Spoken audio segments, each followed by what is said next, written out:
Hey everybody, we're reading a story called Goldilocks and the Three Bears, Little Classics. Goldilocks and the Three Bears, Little Classics. Once upon a time, there lived a family of three bears in a cozy cottage in the woods. Papa Bear, Mama Bear, and little baby bear led a peaceful life in their scheduled home. One morning, Mama Bear returned home from an early trip to the market with a basket of fresh apples. Papa Bear and Baby Bear greeted the outdoors. Everyone was eager for breakfast. Mama Bear had prepared porridge and now it was ready to eat. As she served them each their portion and porridge seemed it was much too hot. The bears decided to take a walk while their porridge cooled. Meanwhile, a curious blonde-haired girl named Goldilocks was wandering alone through the woods. She saw the bear's cottage and wondered what lay inside. She decided to get a closer look. She walked it right up and knocked it on the door. When there was no answer, she went inside. There were 3 bowls of porridge on the kitchen table. Goldilocks was hungry. She grabbed a spoon and took a mouthful from the big bowl. This porridge is too hot. This porridge is too hot. She waited.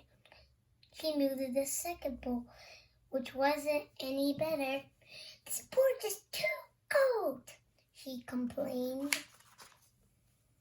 The hungry little girl had a spoonful from the smallest bowl. Yum, she announced with a relief. This porridge is just right. Goldilocks gobbled up the porridge until the bowl was empty.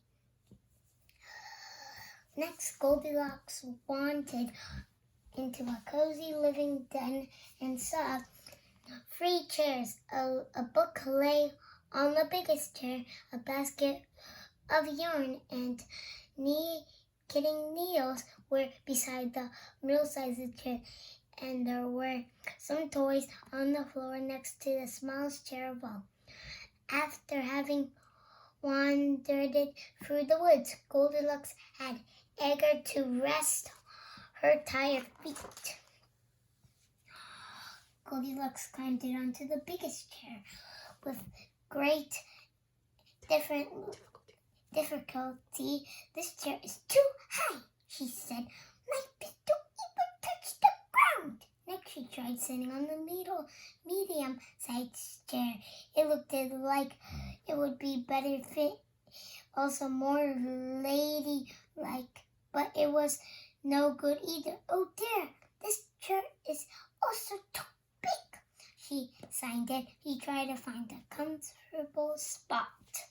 Then Goldilocks turned into the smallest chair. She eased into it and smiled. This chair is just right. And she, with a relief, suddenly Goldilocks heard the chair's legs creak underneath her. Crush! The chair fell apart and Goldilocks ended up on the floor. Oops, she said, shippily. Goldilocks was getting tired and sleepy from all of the excitement. She spotted a staircase and was curious to see where it led to. She wandered upstairs and saw 3 well-made beds in a sunny loft. I just need to lie down for a minute, Goldilocks yawned. The biggest bed was the heaviest oak headboard. Looked like the perfect place to rest. She hoisted herself up and nested under the covers, but it wasn't so what she has expected. "This bed is too hard," she grumbled. Goldilocks hopped down and shuffled to the medium-sized pink bed in the middle. This had to be it. "This bed is too soft," she hollered. She snuggled to get of the second bed. Goldilocks climbed into the little bed with the teddy bear on top of it. By now, she was certainly tired. "This bed is just right," she mumbled as she fell into a deep sleep. While she was sleeping, the bears came home from their walk to find the front door of the cottage certainly ajar. Papa Bear took a cautious look around the immediately sensed that something was wrong. "Someone has been at the house," he exclaimed. Papa Bear entered the cottage first. "Who could it be, Papa? Who could it be, Papa?" wondered Baby Bear. Mama Bear and Baby Bear hugged back until Papa Bear glanced around and waved them inside.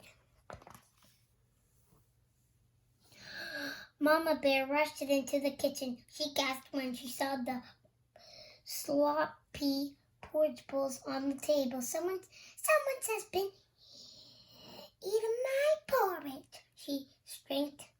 Someone has been eating my porridge," Papa Bear yelled. "Someone has been eating my porridge too," stuck Baby Bear. "And it's all gone." The bears walked carefully toward the den. "Someone's been sitting in my chair," Papa Bear growled. "Someone has been sitting in my chair," Mama Bear yelped. "Someone has been sitting in my chair too," cried Baby Bear, picking up a chair leg. "And it's all broken." Papa Bear led the family quietly up the stairs. They knew something was fishy as soon as they saw the bed sheets were wrinkled. "Someone has been sleeping in my bed," Papa Bear roared. "Someone has been sleeping in my bed," Mama Bear waited. Someone's been sleeping in my bed too," shuddered Baby Bear. "And she's still there." Goldilocks stretched and yawned. Papa Bear, Mama Bear, and Baby Bear all gathered around. Baby Bear's bed was peered at the waking girl. Goldilocks rolled it over and opened her eyes. Staring back at her were three bewildered bears. "Yikes!" she gasped. "What a surprise!" Everyone was quite startled as they all looked back at each other. Goldilocks leapt out of the bed in a flash. The bears watched it as she bolted down the stairs and through the door and ran all the way home. I guess she didn't want to stay and visit, Papa Bear and Mama did. Once she was a fair descent away, Goldilocks glanced back at the cottage in the woods that was close. She huffed. From that day on, Goldilocks vowed not to let her curiosity get the better of her, and to put an end to her snooping, the bears never saw that golden-haired visitor ever again. The